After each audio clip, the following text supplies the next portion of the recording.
गणित परिचय कक्षा 5 प्रश्नावली 56 का क्वेश्चन नंबर 15।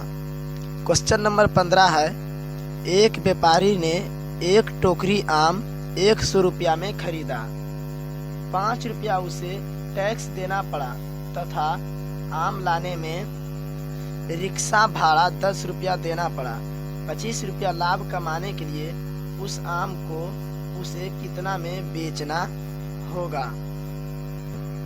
यहाँ पर देखिए, एक व्यापारी ने एक टोकरी आम 100 रुपया में खरीदा, फिर उसको 5 रुपया टैक्स देना पड़ गया तथा आम को लाने में रिक्शा भाड़ा 10 रुपया लगा और बोल रहा है 25 रुपया लाभ कमाने के लिए उस आम को कितना में बेचना होगा, यानी विक्रय मूल्य पूछ रहा है।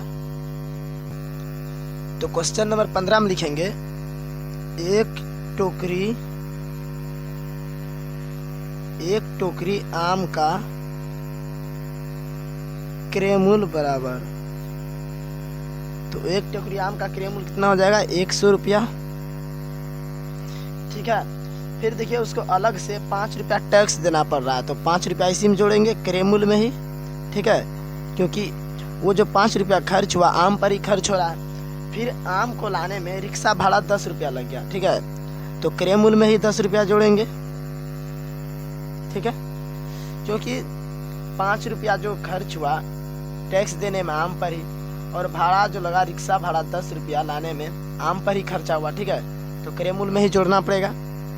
कितना हो जाएगा 105 और 10 कितना हो गया 115। तो टोटल आम का क्रय मूल्य कितना हो गया 115 रुपया। ठीक है, और प्रश्न में दिया हुआ है लाभ बराबर 25 रुपया। ठीक है, प्रश्न में दिया हुआ है लाभ बराबर 25 रुपया। तो हमसे पूछ रहा है उस आम को कितना में बेचना होगा, यानी विक्रय मूल्य बराबर पूछ रहा है।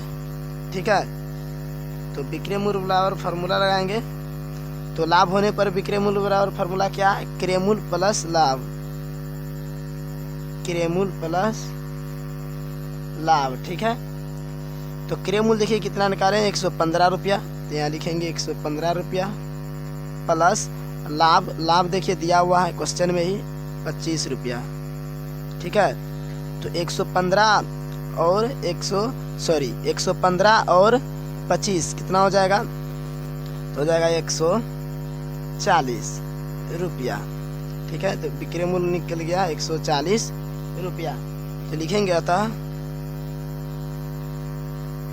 25 रुपया लाभ के लिए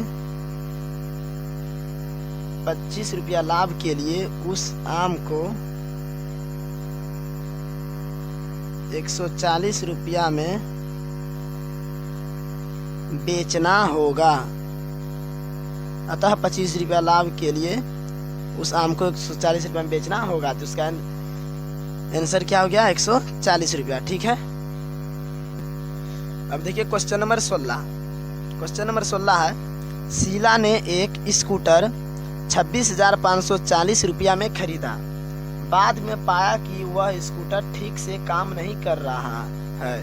उसकी मरम्मती में 1260 रुपया खर्च करके उसे 27,000 रुपया में बेच दिया। तो शीला को कितना लाभ या हानि हुई। तो क्वेश्चन नंबर 16 में लिखेंगे स्कूटर का क्रय मूल्य,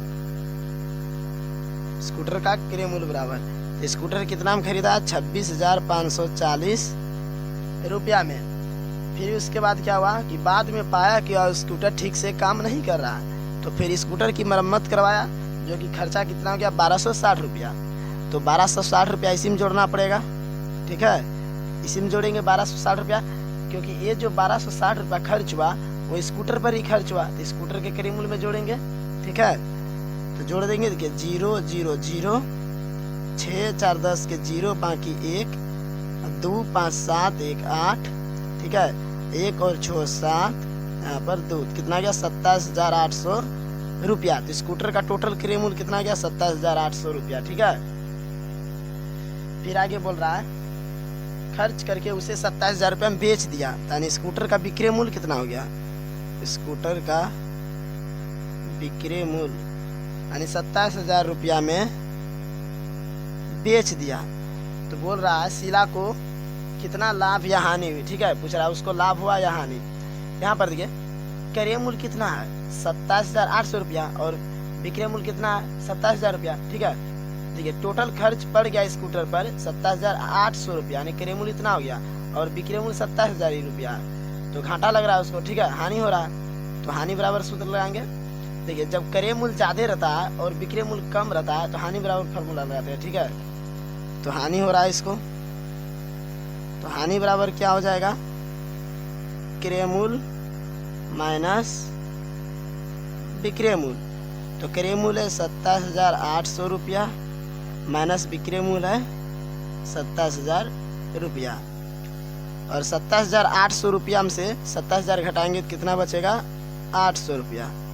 तो इसका हानि कितना हो गया 800 रुपया, आंसर हो गया 800, ठीक है। तो शीला को हानि हुआ 800 रुपया, तो लिखेंगे अतः शीला को 800 रुपया की